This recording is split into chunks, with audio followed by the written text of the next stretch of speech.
So I give so many talks, I don't know which story I've told where. So this was the story of when I was a young student, in order to try and pay my way, through the university system, just actually to pay my bills. The university fees were all paid for.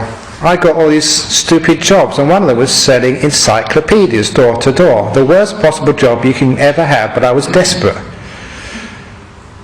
And the worst thing about that job, it was like children's encyclopedias. The worst possible thing about that job was that I sold one.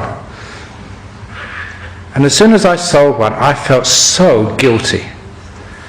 Because it was all lies. You're learning how to make these parents feel just as if they were next to paedophiles if they didn't actually get this book for their children.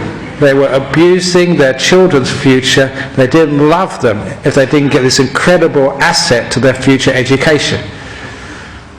And of course, after a while you got good at sort of that type of lying stuff. And eventually I sold this children's computer to this young family. And they were just starting out in life, and they had their first child. And they were just really, really soft and caring. And they said, oh yeah, perhaps we should get this for our little child. And so I got my first commission.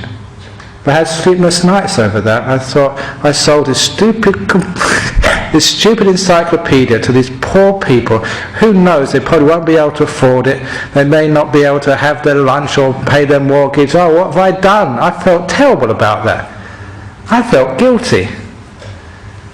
And you know how I actually let go of that guilt when I was a monk. But you know how I fully let go of that guilt? Was when I told the story here about 15 years ago.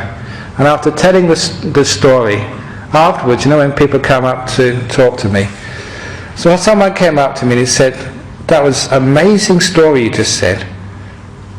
It's too much of a coincidence, but who knows. But when I was growing up in England, this young student came to our house and they sold my parents his children's encyclopedia. And I loved that encyclopedia. Oh, those were my favourite books.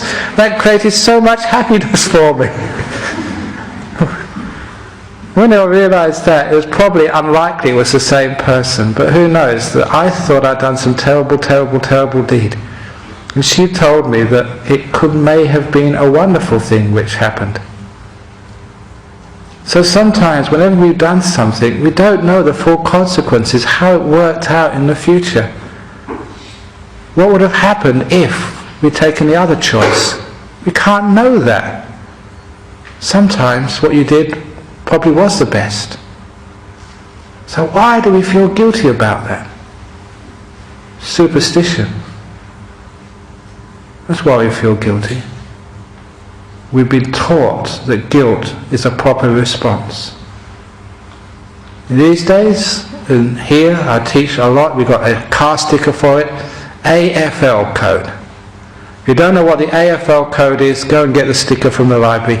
Acknowledge, forgive, learn. So acknowledge what you've done.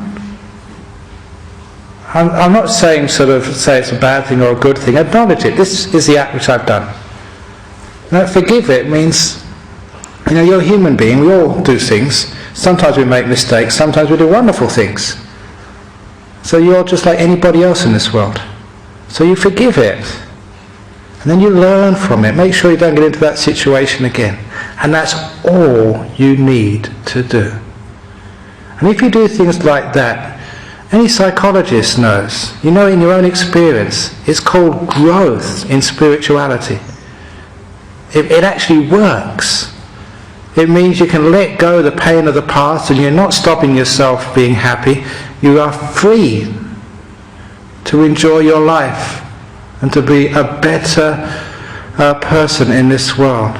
People who carry around the past out of superstition, think you have to, and carry around their guilt, they create a lot of pain for themselves and even worse, a lot of trouble for others.